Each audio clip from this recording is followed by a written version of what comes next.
The sky was clear just minutes before it happened. Then strange black clouds appeared, not like rain clouds but huge and metal, stretching across the sky.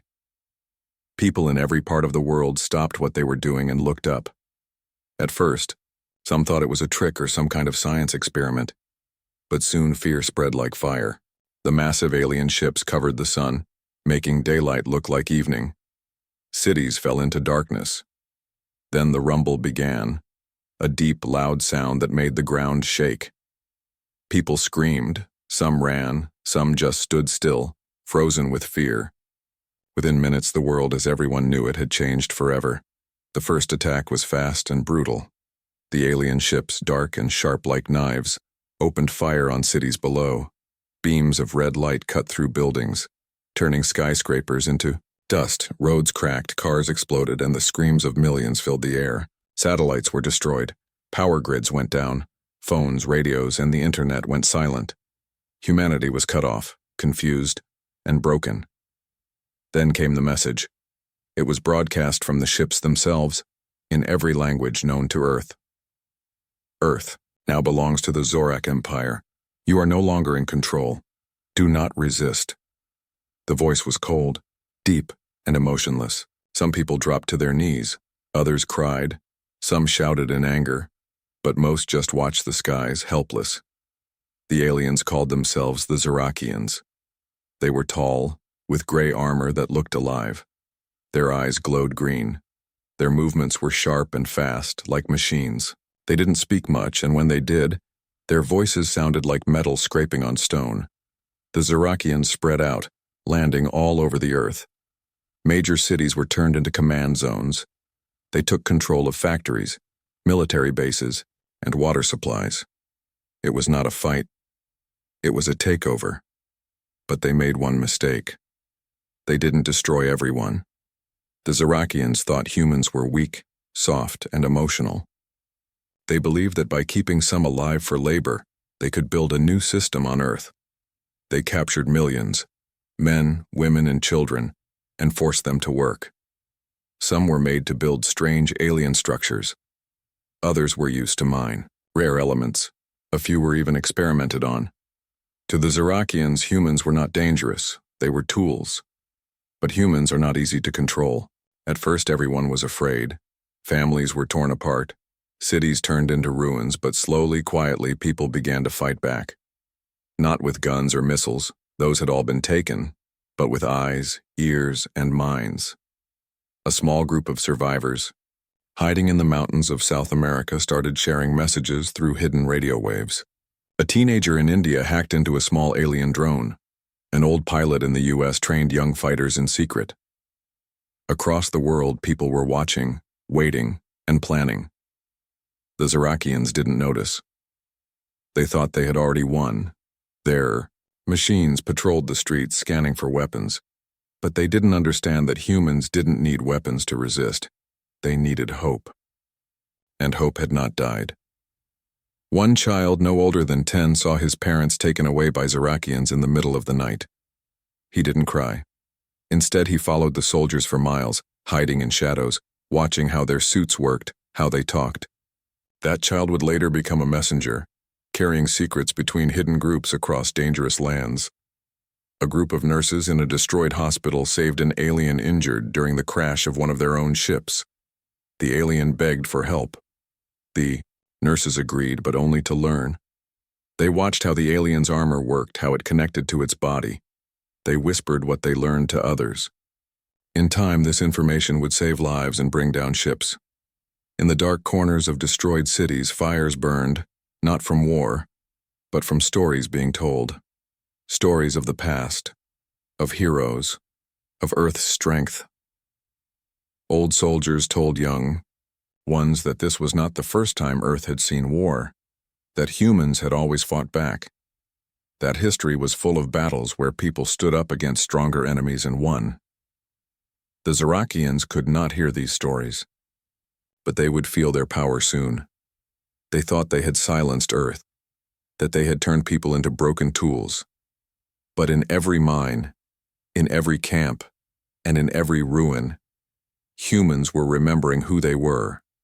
Not pets, not slaves, not weak, just patient and angry. The night sky no longer belonged to humans, but the fire inside them burned brighter than the alien ships above. Somewhere, deep in the shadows of Earth, someone was whispering the words the Zirakians should have feared the most. They should have ended us when they had the chance.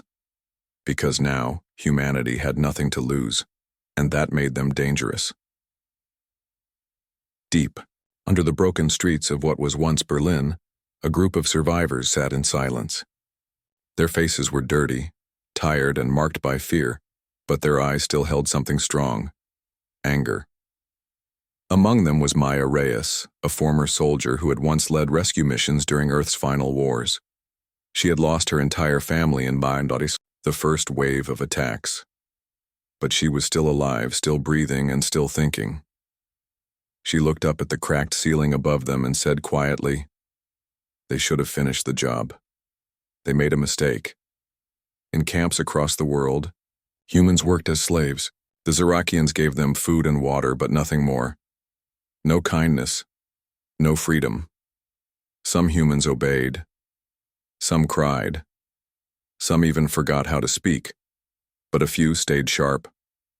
They watched the aliens, learned their patterns, noticed when their machines failed, when their patrols were slow, and where the weak points were in their armor.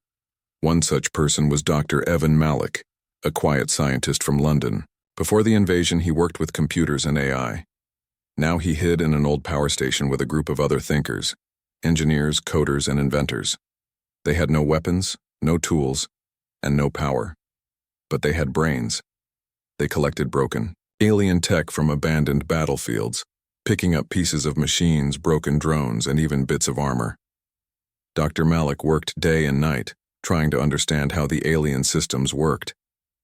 "Their technology is alive," he said one night. "It links to their minds, but minds can be hacked." Maya's group, meanwhile, grew larger each week. Survivors came from every direction: soldiers, farmers, kids, teachers. One woman from Nigeria had walked over 500 kilometers to find someone who still fought back. She carried a small device. In her hand, a jammer she had built that could block the tracking signal from Zirakian drones for 90 seconds. It was not much, but it was proof that humans could build something useful from alien parts. In the forests of Canada, another resistance. Cell tested an old satellite dish they had repaired with parts from a crashed Zorak scout ship. They pointed it to the sky and sent a signal: "If you're out there, we are still fighting. Earth is not yours yet." The signal was weak, but it traveled, and it gave hope to those who heard it. The Zirakians had no idea how much trouble was growing. They still believed humans were broken. After all, most cities were silent, most leaders were gone, and Earth's armies had fallen. But what they didn't understand was that humans do not need orders to resist. They don't need guns to plan. They just need a reason, and now they had millions of them. Back in Berlin, Maya trained her fighters in old tunnels. She taught them how to move without making sound, how to fight with knives and wires, and how to turn scrap into traps. "You don't need to kill a Zirakian," she told them. "You just need to scare them. Make them bleed. Make them doubt." Her goal wasn't just to win a fight. It was to show the aliens that humans were not done yet. In South America, a group of children between ages 8 and 14 ran messages between camps. They called themselves ghost runners. They used old bikes, hidden tunnels, and abandoned roads. The aliens never noticed them. After all, they were just kids. But these kids passed blueprints, passwords, and maps to resistance groups across the continent. In India, an old engineer who once worked on satellites found a way to access a broken Zorak drone's memory. What he found shocked him: a list of Earth locations marked as not worth destroying, places where small human groups had been seen but ignored. That list became a map for the resistance, safe zones where humans could hide and grow stronger. Everywhere, small things began to change. A patrol ship was found crashed in the Alps. A Zorak energy tower was destroyed in Cairo. In Japan, A huge supply drop meant for the aliens went missing. The Zirakians blamed each other. Some started to question if humans really were finished. Commander Korvax, leader of the invasion fleet, warned his generals. They are organizing. We must strike before they rise. But it was already too late. Humans were rising. Quietly. Slowly. Like a storm building below the surface.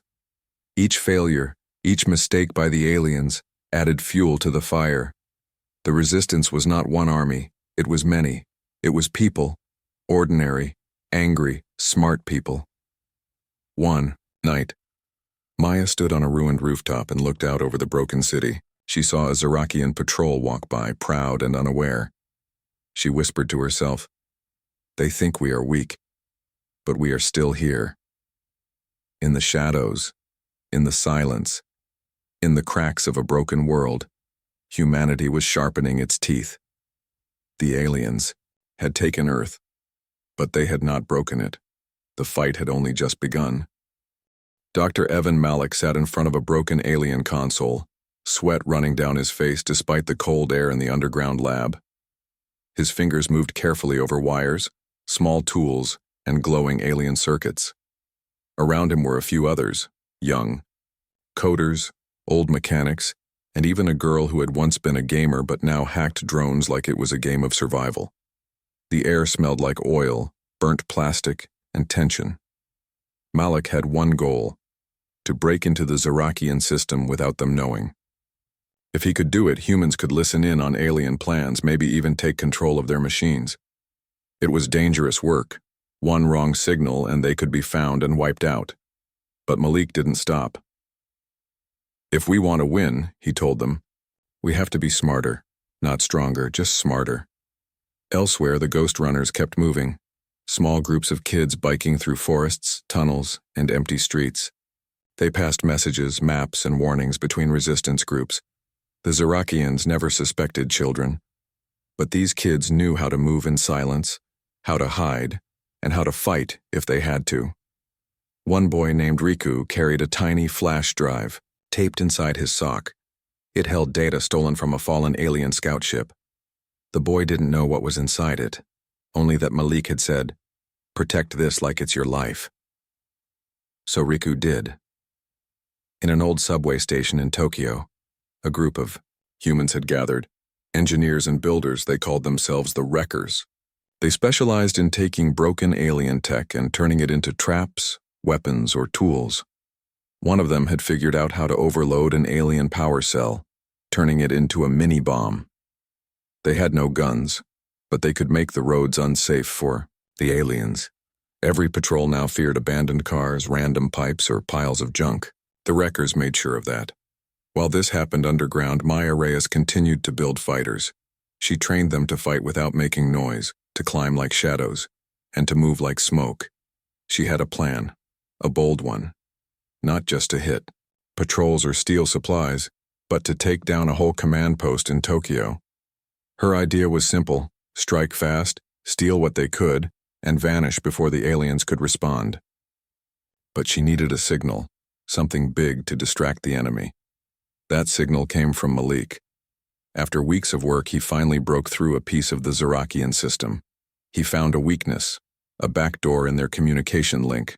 Through it, he could send false orders, fake alerts, or cause confusion. The first time he used it, he told a patrol squad to return to base early. It worked. They left before they spotted a human camp nearby. The second time, he made 2 alien drones crash into each other. The third time, he sent a false all-clear to an area where Maya was planning her raid. The Tokyo attack was fast and sharp. Maya and her fighters climbed over rooftops, slid through alleys, and used stolen jammer devices to hide from scanners. They struck at night, throwing small bombs into control towers and stealing alien supplies. For the first time, a full Zirakian base fell into chaos, and humans caused it. They lost only 2 fighters while dozens of aliens were taken down. The victory sent a wave of hope across the resistance. Every hidden group heard about it. In Africa, a group of captured workers in a Zirakian mining zone started fighting back with sharpened tools and tricks. In France, A hacker used Malik's method to blind a security drone. In Russia, someone used alien armor pieces to make fake soldiers, confusing the invaders during a real attack. The movement was growing. Not one big army, but many small ones, all connected now, all learning faster than the aliens could react. Commander Korvax of the Zorak Empire sat in his main ship, watching footage of the Tokyo attack. He saw humans climbing walls, breaking into locked rooms, stealing tech they should not understand. His face, cold and silver, twisted in thought. They were not supposed to adapt, he said to his second-in-command. They were not supposed to resist. But they are, the other replied. Korvax looked at Earth through the giant window. We must act before they become a true threat, he said. Begin Phase 2, total suppression. But Earth was already changing. For the first time since the invasion, humans were smiling. They were building, communicating, winning small battles that felt big in the heart. People who had once lost everything now found something new to live for. The fight. Dr. Malik looked at his console and saw new messages coming in. Other scientists, other hackers, others who had cracked the Zorakian code were reaching out. The network was forming. Not perfect, not safe, but real. In a quiet camp hidden in the forests of Germany, an old man who had once been a farmer held up a knife made from broken alien armor. He handed it to his grandson and said, "We are not pets. We are not slaves. We are human. And they are going to remember that." The Zorakians thought Earth was broken. They were wrong. The humans had only just begun to learn how to fight. The cold mountains of northern China were silent. Snow covered the ground, and no animal sounds filled the air. But deep inside a cave, hidden from the sky, something powerful was happening. A group of survivors led by a young woman named Lin Wei was building something. Not just weapons or traps, something bigger. They had found a crashed Zorakian scout ship buried in the snow, and they were turning it into Earth's first stolen war machine. Lin had once studied robotics at a top university. Now, with the help of old engineers, wounded soldiers, and even a teenager who used to fix motorcycles, she was learning how to control the alien ship. They couldn't fly it yet, but they could power it up. The idea was simple. If humans could hijack one of their ships, they could strike anywhere. Fast, hard, and unexpected. Meanwhile, the Zorakians began their Phase 2, total suppression. They increased patrols in every city. Camps grew larger, harsher. Anyone caught outside without a worker ID was executed on sight. Drones flew lower and in higher numbers. Loudspeakers screamed warnings every hour. Do not resist, obey, work, survive. But resistance didn't stop. It grew stronger. In a destroyed city in Mexico, a group of resistance fighters used stolen alien explosives to bring down a whole power relay tower. The blast lit up the night sky. That zone went dark for days. Nearby camps panicked. Patrols were lost. The Zorakians began to feel something they had never felt on Earth before. Fear. Dr. Evan Malik watched from his hidden lab as more and more messages arrived. Resistance groups were now sharing everything. Blueprints, maps, hacking tools, attack plans. Someone in Cairo figured out how to make a scanner that could spot invisible drones. Someone else in Australia found a weak point in the Zorakians' body armor, just below the neck, where the armor plates didn't fully connect. Maya.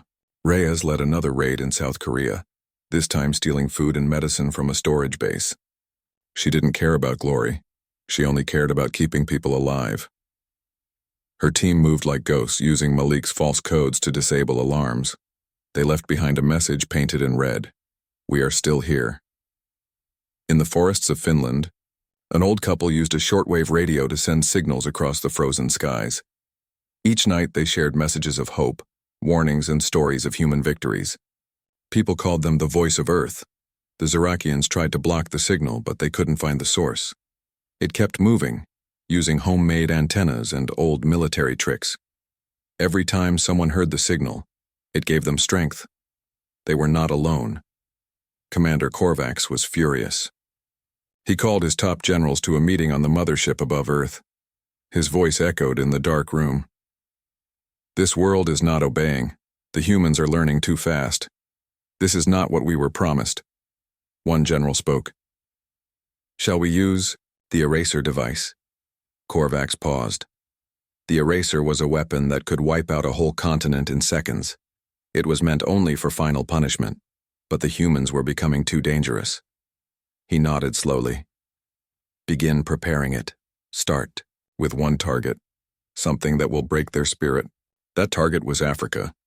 They chose a location where several resistance groups had gathered, old military bunkers deep in the Sahara, but the humans were ready. A spy inside the alien worker camps had overheard the plan. A young woman named Amina, who had pretended to follow orders for months, stole a communicator and sent a warning to Malik's network. The resistance had hours, not days, to escape. Maya, Lin, and dozens of leaders across the globe began sending orders. Get out! Now! Trucks rolled. Bikes flew. Children were carried. It was chaos, but they moved fast.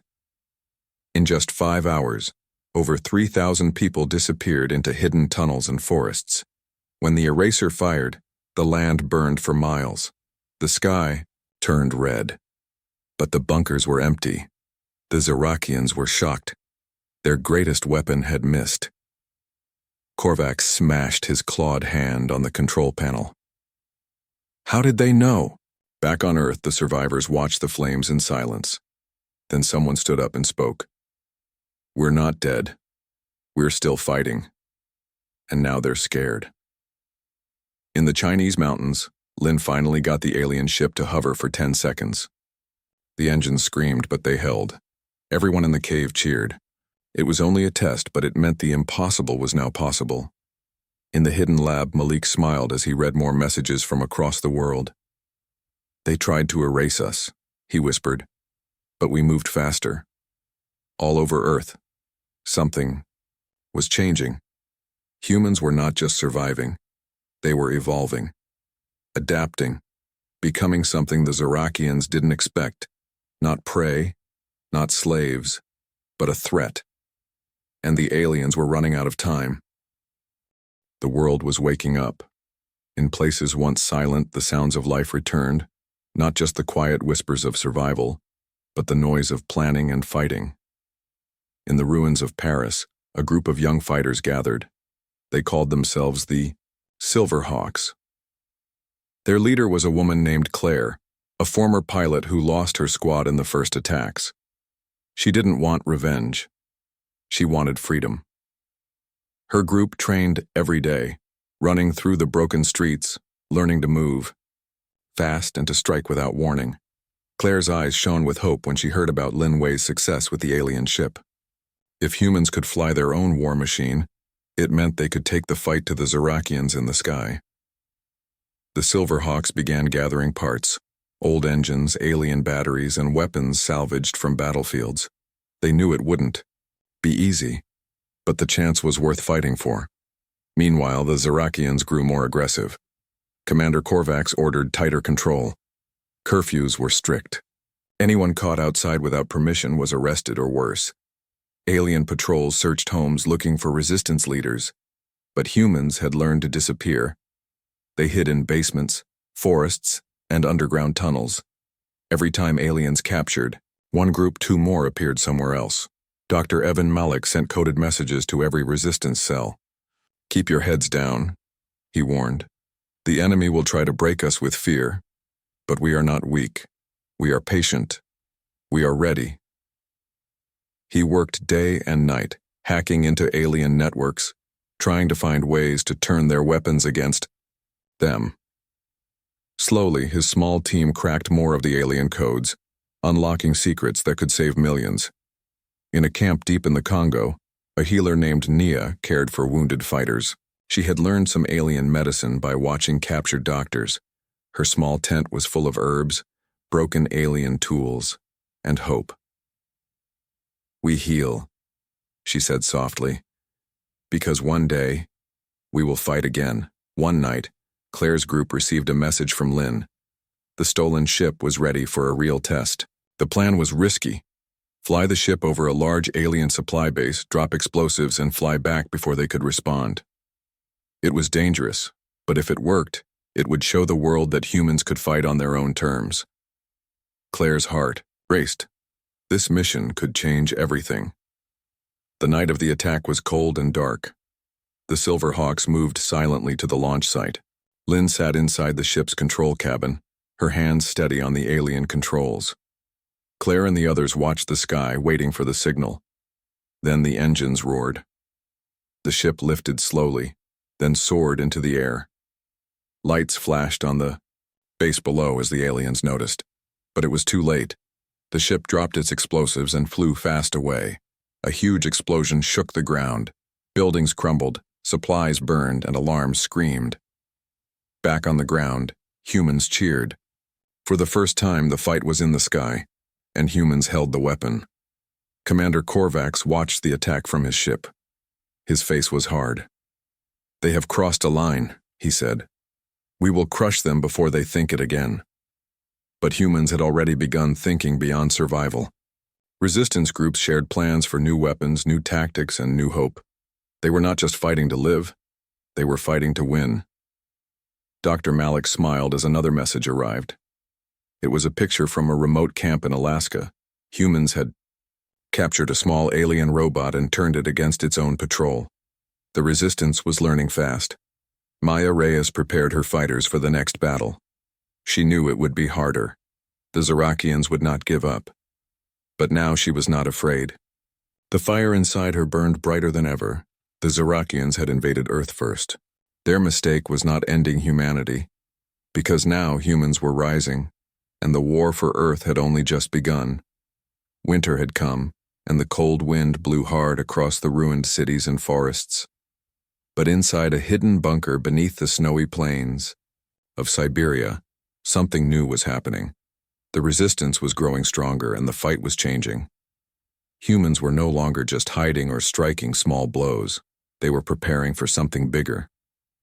A true battle for the future of Earth. Lin Wei's stolen alien ship had returned to the base after its first successful mission. Engineers and fighters gathered around, studying every part, learning every secret. It was a symbol of hope and power, proof that humans could take alien technology and use it against them. But Lin knew that one ship was not enough. They needed more, and faster. At the same time, Dr. Evan Malik worked feverishly in his underground lab.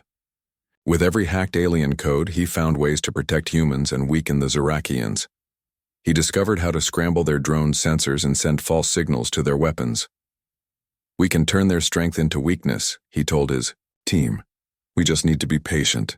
Maya Reyes traveled across Europe, visiting hidden camps and training fighters. She taught them how to work together, how to be smart, fast, and silent. "We don't just fight for today," she said. "We fight for tomorrow, for the children, for the world that should have been." Meanwhile, the Zarakians became more desperate. Commander Korvax ordered brutal attacks on villages suspected of helping resistance fighters. Entire towns were burned to the ground. The aliens used fear to try to control humans. But it did not work. If anything, it made people fight harder. In a small village in Italy, an old man named Giuseppe stood in front of a crowd of young fighters. He told stories from the old world, stories of courage, sacrifice, and hope. "They think we are weak," he said, "but we are not. We carry the spirit of Earth inside us, and they cannot take that away." One night, Malik received a secret message from a resistance group deep in the Amazon jungle. They had captured a Zarakian communication tower and planned to use it to send a massive false signal to the alien fleet. If the signal worked, it could confuse the Zarakians for hours, giving humans the chance to strike hard. The plan was dangerous and needed perfect timing. Everyone had to be ready. Maya organized a strike team to attack the tower and hold it long, enough for Malik's hackers to send the signal. Lin's team prepared the stolen ship for support. Claire and the Silver Hawks readied their fighters for the attack. The night of the operation was cold and dark.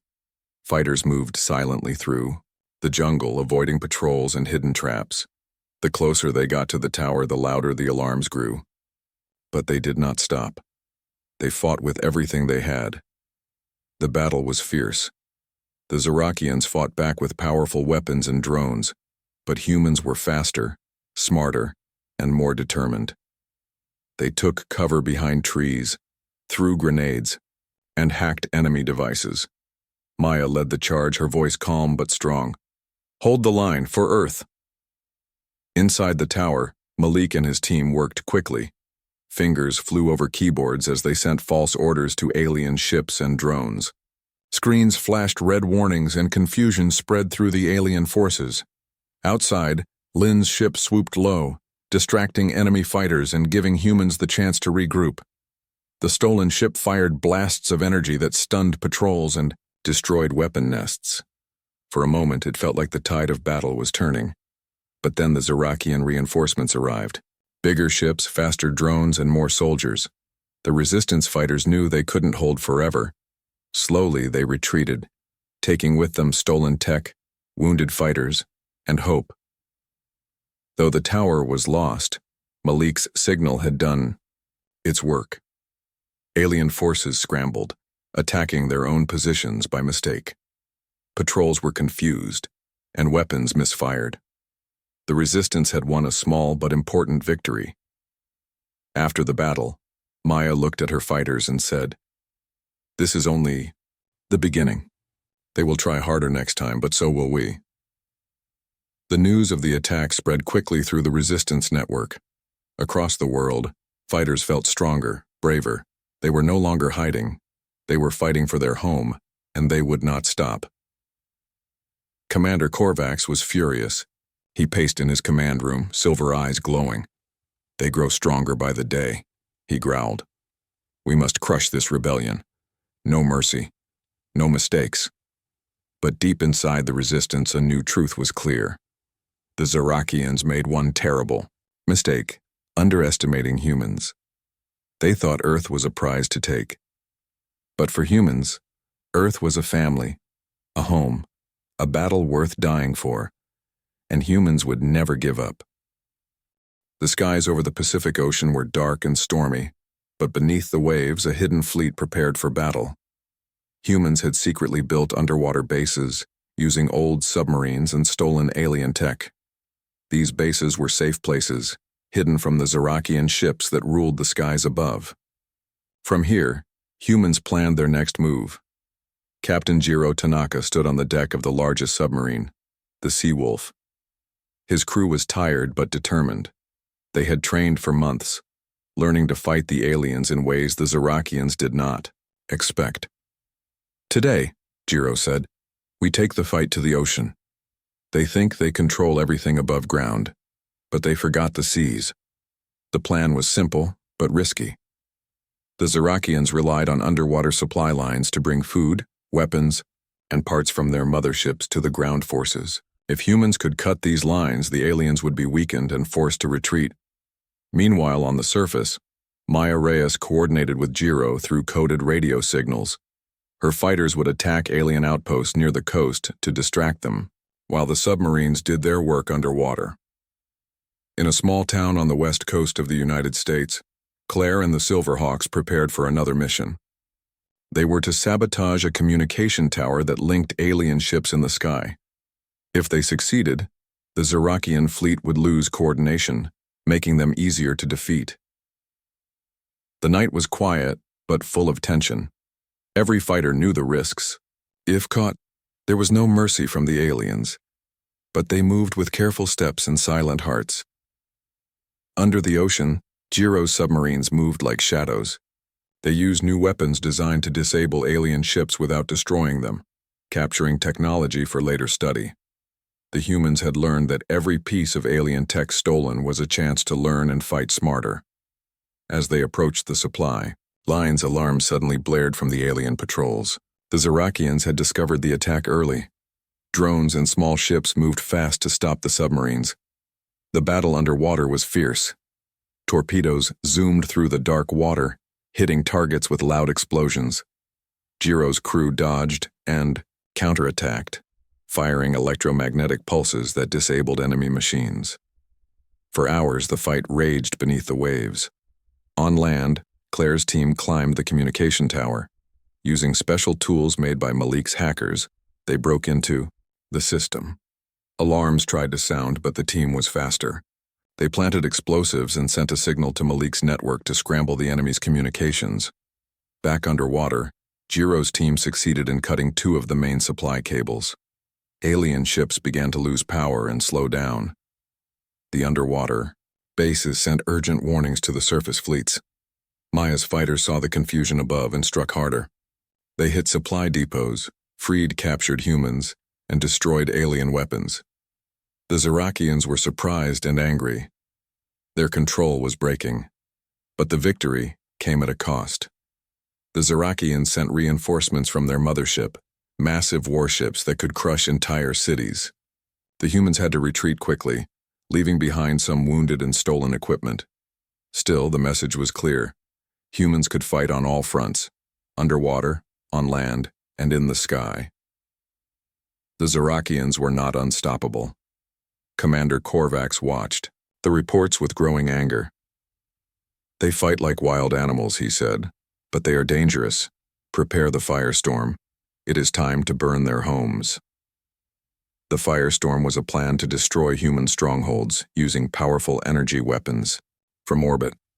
The first target was a large base in the Canadian Rockies where Malik and his team worked. Malik received the warning minutes before the strike. He quickly sent messages to evacuate the area. The resistance moved fast, using tunnels and secret paths. Just seconds before the weapon struck, the base was empty. The firestorm hit, burning trees and rocks. Smoke rose high into the sky, but no humans were lost. This was a new phase in the war. The Zerakians were trying to break human spirit with destruction, but humans only grew stronger. In a hidden camp, Maya stood before her fighters. "They want to burn us out," she said. "But fire cannot destroy hope. We will fight until the last breath." Far away, Lin Wei prepared the stolen ship for its next mission. "We will take the war to their doorstep," she said. "The aliens will learn that Earth fights back." The war for Earth was entering a new chapter. The Zerakians had power, but humans had something stronger: heart, hope, and the will to survive. And no matter what happened, they would never give up. The dawn was quiet, but the tension was loud. Across the world, resistance fighters prepared for the biggest battle yet. The Zerakians had brought their full force. They wanted to crush humanity once and for all. But humans were ready. They had learned, fought, and grown stronger. This was the moment they had waited for. Lin Wei's stolen alien ship led the charge. Piloted by her skilled hands, it soared above the battlefields, striking enemy supply lines and communication towers. Behind her, dozens of smaller ships, rebuilt from alien scraps, joined the fight. It was a small fleet, but it showed the world that humans could fly and fight in the skies. On the ground, Maya Reyes commanded thousands of fighters. They moved like shadows through cities and forests, attacking alien patrols, freeing prisoners, and destroying weapons. Each victory was a spark, lighting the fire of hope for others. Dr. Evan Malik's hackers worked in the background, breaking alien codes and turning enemy machines against their own masters. His network grew, linking fighters across continents.